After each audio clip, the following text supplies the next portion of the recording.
Apa kabar? Teman-teman, pernah nggak sih kamu merasa capek banget setiap kali habis nongkrong sama temanmu? Bukannya happy, malah jadi insecure, sedih, atau bahkan merasa bersalah. Jangan-jangan kamu lagi terjebak dalam pertemanan toksik. Yuk, kita bahas bareng-bareng. Pertemanan toksik itu beda tipis loh sama pertemanan biasa. Makanya kadang kita nggak sadar.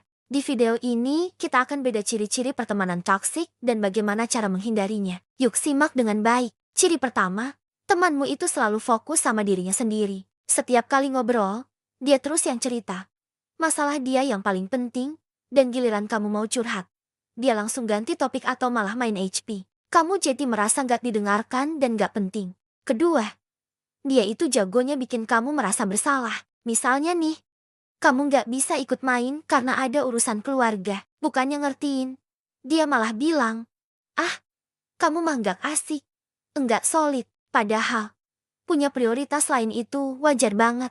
Mereka sengaja bikin kamu merasa nggak enakan biar kamu selalu nurutin maunya mereka. Ciri ketiga, dia sering banget meremehkan pencapaianmu. Kamu baru menang lomba atau dapat nilai bagus, dia malah bilang, "Gitu doang mah gampang."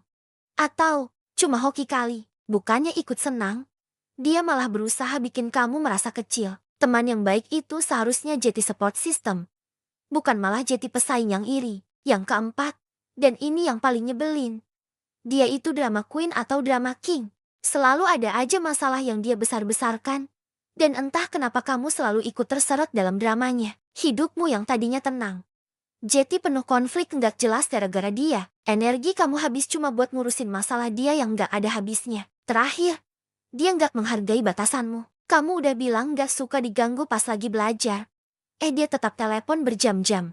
Kamu bilang nggak nyaman ngomongin dia sengaja bahas itu terus. Ini nunjukin kalau dia nggak peduli sama perasaan dan kebutuhanmu. Nah, kalau kamu merasa ciri-ciri tadi ada di pertemananmu, terus gimana cara keluarnya tanpa harus drama atau berantem? Tenang, ada cara elegannya. Pertama, mulai kurangi intensitas komunikasi. Nggak perlu langsung ngeblok atau ghosting total. Cukup balas chatnya lebih lama dari biasanya. Kalau diajak main, bilang aja kamu lagi sibuk atau sudah ada janji lain. Lakukan ini secara konsisten. Pelan-pelan, dia akan terbiasa dengan ketidakhadiranmu dan mencari teman lain. Ini namanya slow fade. Kedua, perluas lingkaran pertemananmu. Coba deh ikut ekskul baru, gabung komunitas hobi, atau kenalan sama teman dari kelas lain.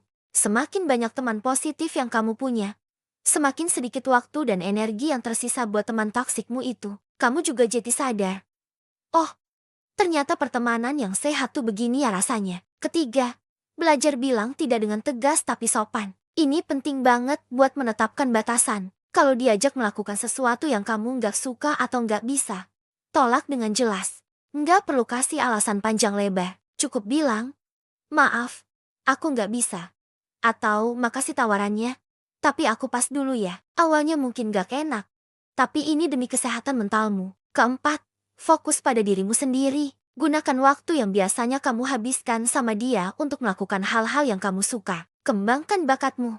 Olahraga, baca buku, atau sekadar me time. Ketika kamu sibuk menjadi versi terbaik dari dirimu, kamu nggak akan punya waktu lagi buat drama-drama nggak penting. Dan yang terakhir, kalau dia akhirnya konfrontasi dan nanya kenapa kamu menjauh, jawab dengan jujur tapi jangan menyerang. Kamu bisa bilang, "Aku ngerasa kita udah punya prioritas yang beda sekarang."